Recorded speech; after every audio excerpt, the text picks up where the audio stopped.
There is a moment in life when the soul, silently, begins to experience a strange emptiness.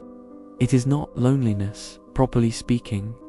It is something more subtle, deeper, a kind of emotional echo that settles in when the noise of childhood fades, when the house falls silent and the children simply no longer call, no longer visit, are no longer there. For many mothers and fathers, this moment comes without warning. One day they are there, running through the hallway, laughing, asking everything, and the next, they are somewhere else, with other priorities, with other silences, and it is in that silence that many questions begin to arise. What did I do wrong? Do they no longer need me? Have they forgotten me? Let me say it clearly and with compassion. If your adult children no longer call or visit you, this is not always a sign of ingratitude or coldness. Sometimes it is a natural stage. Sometimes it is a calling from the soul to you. I am Carl Jung, and from the language of the soul, I want to offer you today a different perspective, an emotional map, not so that you regain control, but so that you regain peace, so that you traverse this silence not as a punishment, but as a portal, because this silence has a message for you. In depth psychology, every human bond is framed within an archetypal cycle. Maternal love, for example, manifests as a dance between attachment and detachment, between nourishment and release. When a child is born, the mother becomes his entire world. But if the process unfolds as it should, that child will grow, seek independence, and at some point move away, not out of rejection, but by command of the soul. Jung saw it again and again. Separation is necessary for individuation, and that distancing, painful in appearance, is also a sign of psychic health. That is how the cycle is completed, from attachment to autonomy, from symbiotic bond to conscious freedom.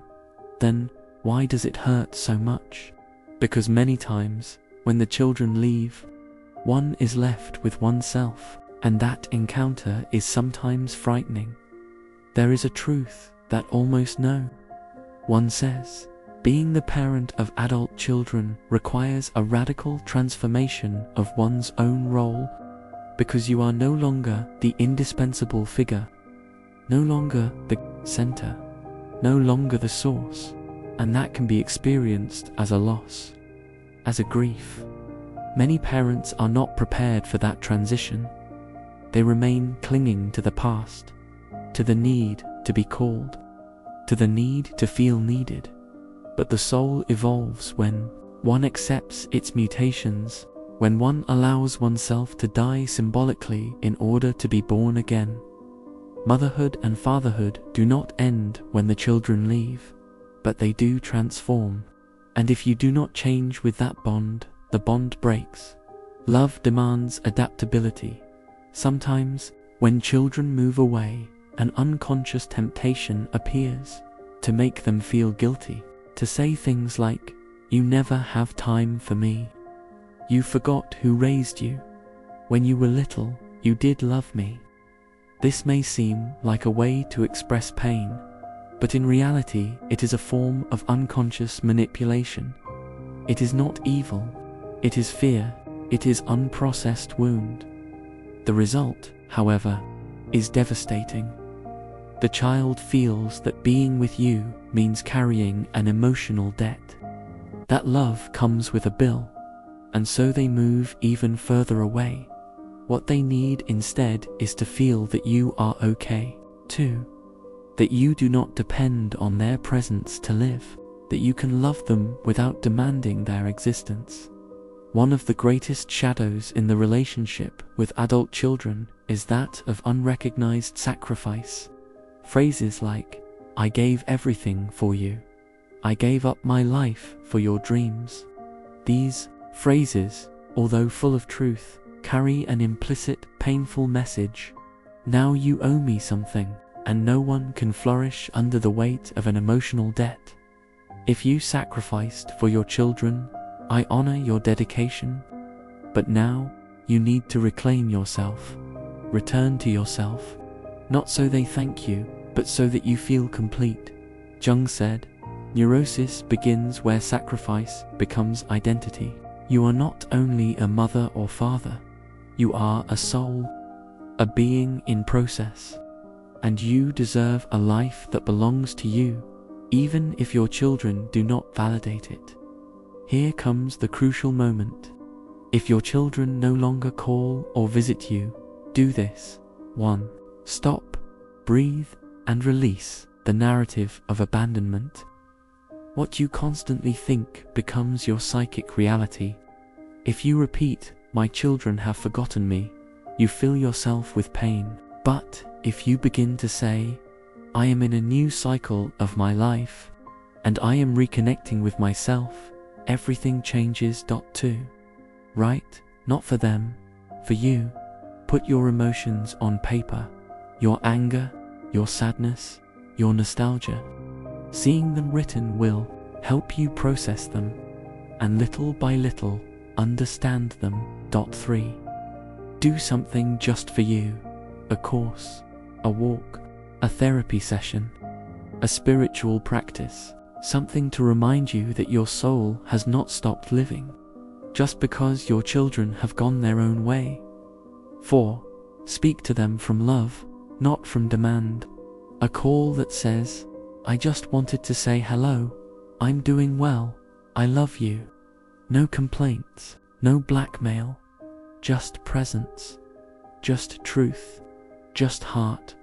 5. Surround yourself with other adults who are on your same path. Talking to people who are also at this stage will give you perspective. You will feel less alone, and you will remember that this too shall pass. What you call abandonment may actually be an invitation to awakening. For years, you lived for others. Now, life is asking you to live for yourself. What do you dream of? What ignites your passion? What have you postponed? What wounds do you need to heal? Jung said that the second half of life is not about external success, but about the integration of the soul. It is time to return to yourself, to your symbols, to your childhood, to your creativity. Solitude is not an enemy, it is a teacher. Here is a beautiful paradox. Children return when they no longer feel trapped, when they feel they can come back without judgment, without pressure, without debt. Real love does not demand, it invites. Real love does not impose, it inspires.